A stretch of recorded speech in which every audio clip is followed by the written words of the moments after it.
Assalamualaikum warahmatullahi wabarakatuh. Izin Pak, izin memperkenalkan diri. Nama Taruna Remaja Fauzan Gunawan, Notar 22011121, kelas TD 2.17. Pada kesempatan kali ini saya akan memaparkan sebuah materi tentang jenis dan kategori kecelakaan kereta api. Pengantar, apa itu kecelakaan? Kecelakaan kereta api adalah bencana yang melibatkan satu atau lebih kereta api. Kecelakaan kereta sering terjadi sebagai akibat dari miskomunikasi, seperti ketika sebuah kereta api yang bergerak bertemu dengan kereta lain yang berada di jalur yang sama. Atau kecelakaan seperti ketika sebuah kereta keluar dari suatu rel saat anjlokan, atau ketika terjadinya suatu ledakan ketel uap. Kecelakaan kereta api merupakan salah satu hal yang paling sering diberitakan dalam media massa. Kecelakaan kereta api dapat terdiri atas anjlokan, tabrakan, ledakan dari ketel uap, tumburan, perusakan sarana, maupun serudukan. Konsekuensi yang dialami jika terjadinya suatu kecelakaan yang pertama yaitu meninggal dunia, yang kedua luka berat, yang ketiga luka ringan. Ketiga hal tersebut dapat berbeda pengertiannya pada masing-masing negara. Berikut adalah contoh kecelakaan kereta api yang terjadi pada tanggal 2 September tahun 2001 di kota Cirebon. Kecelakaan kereta api ini menewaskan 40 orang penumpang. Kemudian di sini terdapat organizational model penyebab kecelakaan, yaitu the Swiss cheese model. Ini menggambarkan suatu kegagalan yang saling berkaitan dan saling berhubung. Jika satu kegagalan terjadi, maka kegagalan yang lain akan terjadi. Di sini digambarkan pada suatu kegagalan dalam pengambilan keputusan atau decision maker.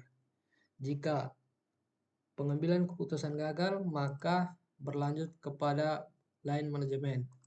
Jika di line manajemen juga gagal, maka akan berlanjut ke pre-condition.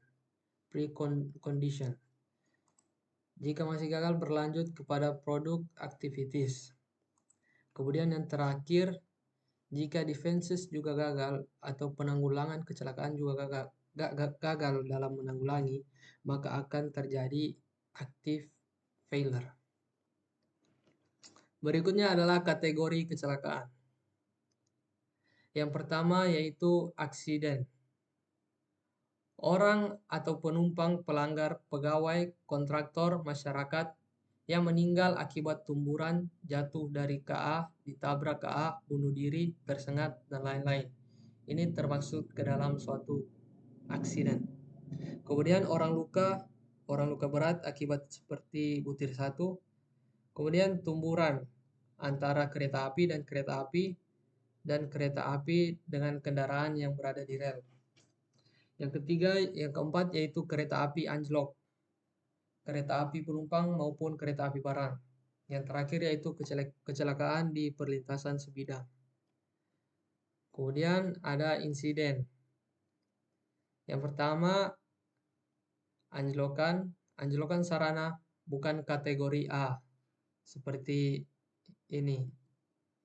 Tumburan yang bukan termasuk dalam kategori A, melanggar sinyal tidak aman, pelanggaran serius prosedur keselamatan, kegagalan peralatan yang berkaitan dengan keselamatan, kecelakaan di perlintasan sebidang yang tidak termasuk kategori A, sarana larat atau meluncur sendiri, kecelakaan barang berbahaya, gangguan sarana, kecelakaan karena hewan, kebakaran, rel rusak, bangunan rusak, gangguan aliran atas, gangguan prasarana disebabkan eksternal. Adapun kategori kecelakaan sesuai PT KAI PD23, peristiwa luar biasa hebat. Yang pertama yaitu peristiwa luar biasa hebat bila berakibat meninggalnya orang atau luka berat. Yang kedua yaitu kekusutan hebat bila berakibat. Yang ketiga, kerusakan jalan kereta api hingga tidak bisa dilewati minimal 24 jam. Yang keempat, kereta api sebagian atau seluruhnya keluar rel atau tabrakan. Yang kelima, kereta, gerbong atau sarana lainnya yang rusak hebat karena ditabrak kereta api atau bagian langsiran. Yang keenam, unsur bahaya karena kelalaian pegawai dalam melakukan urusan perjalanan kereta api atau lengsir. Yang ketujuh, dugaan atau percobaan sabotase. Yang kedelapan, peristiwa luar biasa tidak hebat. Yang kelima, kecelakaan atau yang kesembilan, kecelakaan atau unsur bahaya yang terjadi tidak termasuk peristiwa luar biasa hebat di atas. Seperti yang kita lihat di sini, bahwasanya jika terjadi suatu kerusakan jalan kereta api hingga tidak bisa dilewati oleh kereta lain selama minimal 24 jam, maka peristiwa tersebut termasuk ke dalam peristiwa luar biasa hebat. Kemudian peristiwa luar biasa hebat selanjutnya yaitu tabrakan di jalan bebas, tabrakan di stasiun, kereta api keluar rel di stasiun, kebakaran kereta api, tabrakan langsir, tabrakan dengan kendaraan jalan raya, menggeleng atau menabrak orang. Kemudian adapun peristiwa luar biasa, yang pertama menggeleng menabrak kuda atau ternak seperti sapi yang melintas dan lain-lain. Yang kedua, bandasi atau roda gandar, pegas, alat perangkai kereta, gerbong, lokomotif putus, rusak atau lepas. Yang ketiga, gangguan lokomotif. Yang keempat, kereta atau gerbong atau lokomotif keluar rel pada waktu langsir. Yang terakhir, kekusutan perjalanan kereta api. Adapun prosedur penanganan kecelakaan. Yang pertama yaitu prosedur penetapan tanggap darurat. Yang kedua, prosedur pemberitahuan. Yang ketiga, manajemen penanganan kecelakaan. Dan yang terakhir, pelaksanaan investigasi. Kita masuk ke bagian pertama yaitu prosedur penetapan tanggap darurat. Setiap sumber daya manusia dari suatu badan penyelenggara perkeretaapian berkewajiban memberitahukan dengan segera segala kecelakaan yang terjadi yang diketahui olehnya kepada pejabat di internal badan penyelenggara perkeretaapian pejabat yang terkait. Yang kedua, penyelenggara perkeretaapian menetapkan siapa yang berhak menetapkan kondisi darurat dan persyaratan yang dianggap kondisi darurat. Adapun pemberitahuan kondisi darurat, siapa yang pertama diberitahu jika terjadinya suatu kecelakaan kereta api. Jika terjadi suatu kecelakaan, maka itu berdasarkan tingkat keparahan kecelakaan tersebut. Jika itu berkaitan dengan nyawa manusia, maka rumah sakit yang diberitahu terlebih dahulu. Kemudian tim pelayanan darurat, kemudian kepolisian, kemudian pejabat di wilayah kerja pusat pengendali kereta api sesuai tingkat keparahannya. Yang kelima, pusat pengendali kereta api di wilayah daerah lain yang kena dampak. Yang keenam, tim investigator. Adapun isi berita atau pemberitahuan, untuk pemberitahuan ke rumah sakit, tim pelayanan darurat, dan kepolisian, isi beritanya meliputi adanya kecelakaan kereta api di suatu wilayah titik-titik, waktu kejadian, lokasi kejadian, dan akibat kecelakaan. Ini dijelaskan saat ingin memberitahu terjadinya suatu kecelakaan. Untuk pemberitahuan ke pejabat sebagai pejabat di wilayah kerja pusat maupun di wilayah daerah terjadinya kena dampak kecelakaan. Yang pertama yaitu uraikan singkat terjadinya peristiwa kecelakaan tersebut. Yang kedua, tindakan yang sudah dilakukan setelah terjadinya kecelakaan tersebut. Berikutnya yaitu pengaturan atau manajemen penanganan akibat kecelakaan. Akibat kecelakaan peristiwa luar biasa hebat.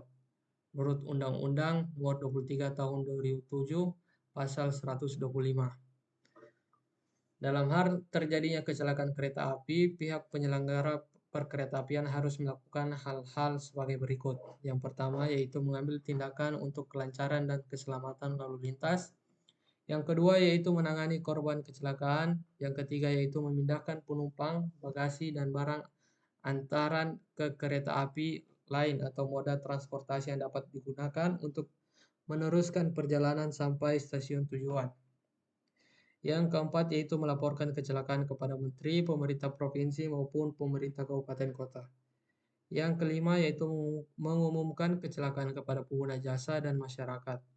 Yang keenam yaitu segera menormalkan kembali lalu lintas kereta api setelah dilakukan penyidikan oleh tim investigasi. Yang terakhir yaitu mengurus klaim asuransi korban kecelakaan. Masuk ke berikutnya yaitu persiapan penanganan kecelakaan kereta api. Hal yang pertama yang harus disiapkan yaitu peralatan pelindung bagi petugas penyelamat. Yang kedua yaitu peralatan mekanik untuk evakuasi korban dan menormalkan lalu lintas kereta api dengan pengangkatan dan reruntuhan sarana dan prasarana. Yang ketiga yaitu peralatan medik, peralatan darurat medis diletakkan di kotak berlabel yang konstruksinya kuat dan mudah dibawa. Berisi alat pembidai, penahan tulang belakang, perban dan penutup luka, serta peralatan lain seperti pipa bantu, pembuka jalan nafas, resusitator, dan ventilator, peralatan infus, dan lain-lain. Alat pengikat dan selimut sebaiknya juga tersedia. Yang keempat yaitu alat komunikasi yang efektif adalah aspek penting saat kejadian kecelakaan. Yang kelima yaitu pelatihan petugas kecelakaan dengan memperkenalkan dan melatih semua pekerja penyelenggara perkeretaapian dengan pertolongan pertama pada kecelakaan dan resusitasi jantung maupun paru. Latihan simulasi kecelakaan dan praktek penanganan kecelakaan industri seperti keadaan yang sesungguhnya harus benar-benar dilakukan. Hal ini sangat penting untuk para petugas-petugas yang bekerja di bidang kereta api untuk melaksanakan latihan simulasi kecelakaan. Berikutnya yaitu evakuasi korban. Yang pertama penyelamatan awal saat kegiatan mulai. Informasi tentang macam kecelakaan dan jumlah korban harus segera diketahui. Mengaktifkan bantuan sumber medis. Pemeriksaan awal untuk menentukan korban-korban dipilih agar segera bisa ditolong sesuai dengan kebutuhannya, sesuai dengan tingkat keparahan kecelakaan. Prioritas 1 korban cedera serius, maka akan diberi label merah dengan problem kehidupan terancam. Prioritas 2 korban cedera sedang, diberikan label kuning dan membutuhkan pertolongan dan segera dipindahkan. Prioritas 3 korban ringan, diberikan label hijau, cedera ringan saja bisa dipindahkan. Prioritas 4 korban meninggal, diberikan label hitam. Protokol ABCDE, airway atau jalan nafas dan pemeriksaan tulang leher. B. Breathing. C. Circulation. D. Disability. Dan E. Exposure atau pajanan. Protokol ini perlu dilakukan saat ingin melakukan evakuasi korban. Kemudian evakuasi korban, 2 pertimbangan mendasar yang harus dijaga sewaktu evakuasi ialah keselamatan pasien dan kecepatan transportasi. Evakuasi reruntuhan. Kecepatan evakuasi reruntuhan bisa mengurangi kegusutan perjalanan kereta api. Untuk kecepatan evakuasi perlu disiapkan sebagai berikut. Yang pertama yaitu SOP evakuasi.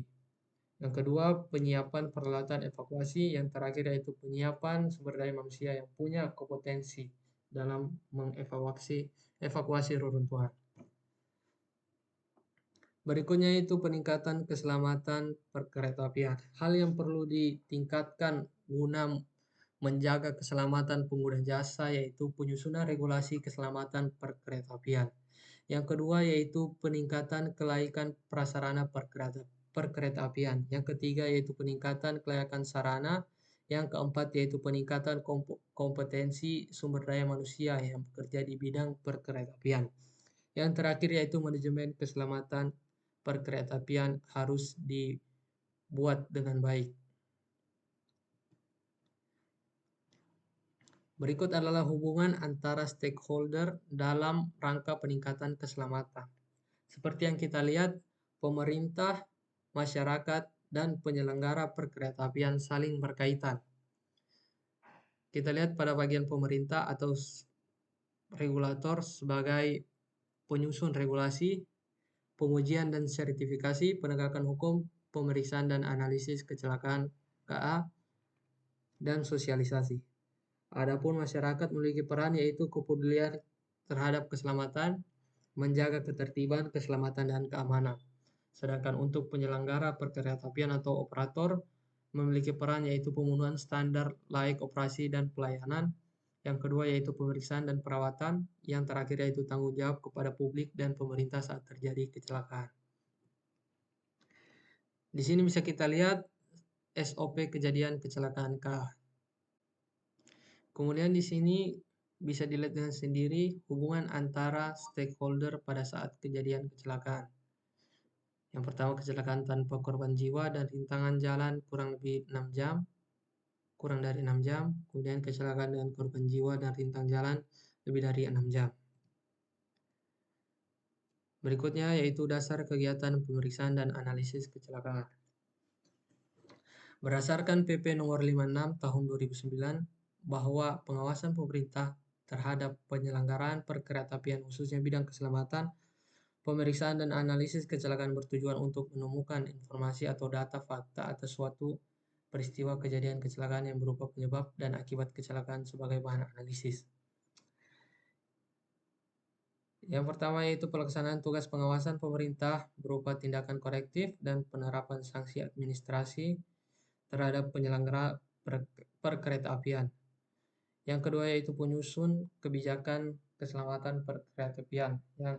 Kemudian pemeriksaan dan analisis kecelakaan dilaksanakan berdasarkan prinsip yang pertama integritas, kewajiban melapor secara benar dan akurat, kerahasiaan informasi, kemandirian, kemudian pendekatan data dukung.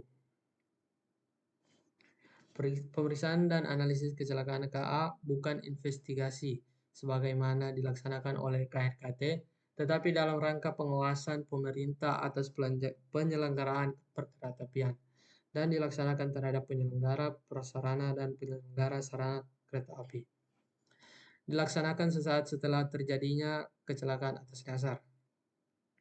Yang pertama yaitu adanya laporan dari penyelenggara prasarana dan atau penyelenggara sarana perkeretaapian. Yang kedua yaitu laporan dari masyarakat maupun media informasi. Adapun tahapan yang pertama yaitu persiapan, yang kedua yaitu pelaksanaan, yang ketiga yaitu pelaporan.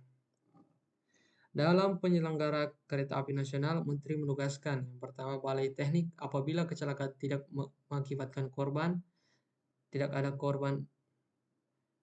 menelan korban jiwa, maka Balai Teknik yang ditugaskan. Yang kedua, petugas pemeriksaan dan analisis kecelakaan yang berada di bawah tanggung jawab Direktur Jenderal apabila kecelakaan mengakibatkan korban meninggal dunia. Tujuan pemeriksaan dan analisis kecelakaan KA. Tujuannya yaitu untuk menemukan informasi, data, atau fakta atas suatu peristiwa kejadian kecelakaan dalam rangka identifikasi penyebab dan akibat kecelakaan sebagai bahan dalam yang pertama yaitu pelaksanaan tugas pengawasan pemerintah berupa tindakan korektif dan penerapan sanksi administrasi terhadap pelanggaran pada penyelenggara perkeretaapian. Yang kedua yaitu penyelidikan awal kecelakaan yang memiliki unsur tindak pidana. Yang ketiga yaitu penyusunan kebijakan keselamatan perkeretaapian. Pemeriksaan dan analisis kecelakaan kereta api dilaksanakan oleh yang pertama pemerintah, kedua penyelenggara prasarana, yang ketiga penyelenggara sarana. Ya, di sini bisa kita lihat kecelakaan kereta api dapat disebabkan oleh kondisi prasarana yang tidak layak operasi, sarana juga yang tidak layak operasi. Yang ketiga yaitu kesalahan pengoperasian. Yang keempat yaitu kesalahan atau kelalaian pengoperasian prasarana.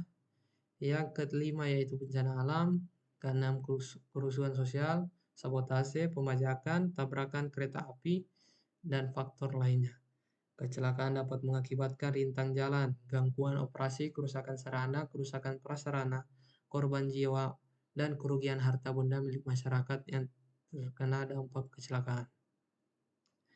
Di sini bisa dibaca pemeriksaan dan analisis kecelakaan dilaksanakan terhadap penyelenggara prasarana dan penyelenggara sarana. Hal ini meliputi angkutan penumpang dan angkutan barang. Kemudian ruang lingkup pemeriksaan dan analisis kecelakaan dilaksanakan terhadap prasarana, sarana, lalu lintas, sumber daya, dan faktor eksternal.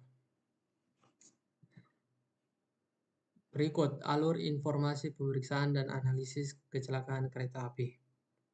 Yang pertama, kejadian kecelakaan, kemudian dilakukan pelaporan terhadap kejadian kecelakaan tersebut, kemudian pengumpulan data faktual, kemudian dianalisis kembali, kemudian dianalisis kecelakaan tersebut, kemudian mengambil tindakan penyelamatan, kemudian dan penyusunan laporan.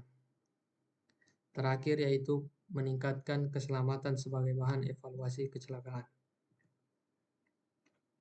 Di sini dapat dilihat pemeriksaan dan analisis kecelakaan kereta api, yang mulai dari informasi kejadian kecelakaan, waktu kejadian kecelakaan, lokasi operasi, SDM terbatas, peralatan pemeriksa terbatas.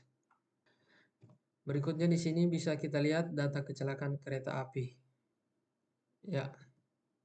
Kemudian rate of accident bisa dilihat di sini pada tahun 2007 jumlah kecelakaan 139, jarak yang ditempuh, kemudian rate of accident sekitar 2,99.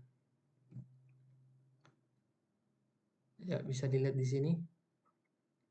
Cara menghitung rate of accident itu yaitu jumlah kecelakaan dibagi kilometer, dibagi jarak tempuhnya, kemudian dikali 1 juta. Berikut yaitu dasar hukum keselamatan di perlintasan sebidang. Bisa dilihat mulai dari PM nomor 24 tahun 2015, PM nomor 36 tahun 2015, Perdirjen Hubdat SK nomor 407 tahun 2018, PM 94 tahun 2018.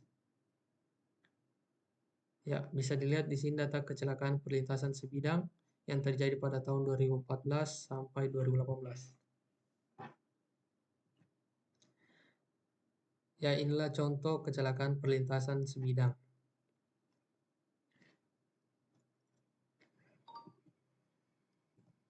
Ya, sekian presentasi dari saya. Saya akhiri, mohon maaf bila ada salah kata maupun kekurangan. Saya akhiri, wabillahi taufiq wal hidayah. Wassalamualaikum warahmatullahi wabarakatuh.